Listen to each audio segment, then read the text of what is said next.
Welcome back to Squawk Box. You got to watch this. IBM CEO Ginny Rometty speaking out yesterday in Brussels about regulation of consumer tech companies like Facebook and Google. Without naming specific names, she called for targeted regulations on transparency and a crackdown on irresponsible handling of personal data by a few dominant consumer-facing platforms. Listen to what she said.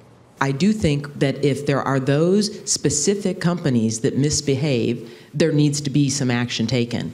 And that can be in the form of, so when we talk about some of the dominant consumer platforms, where again, it's an individual consumer that doesn't have leverage to deal back, I think you could look at liability when it comes to things like terrorism, when it comes to things like hate speech, when it comes to things like child sex trafficking, as an example. These are known issues that if you knowingly have, you need to be able to address those or be liable for those.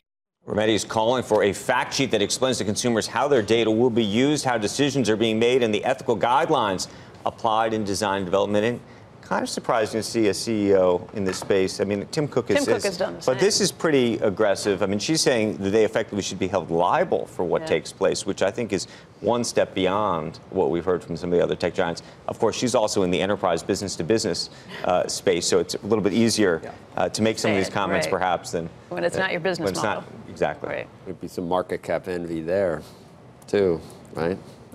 IBM is, I mean, not deliberate, but you know, some of these other companies have that the old line tech did not get into. I mean, they all have that issue, right? I mean, they were there, they were well funded, they could have done all these things, or bought the things really early.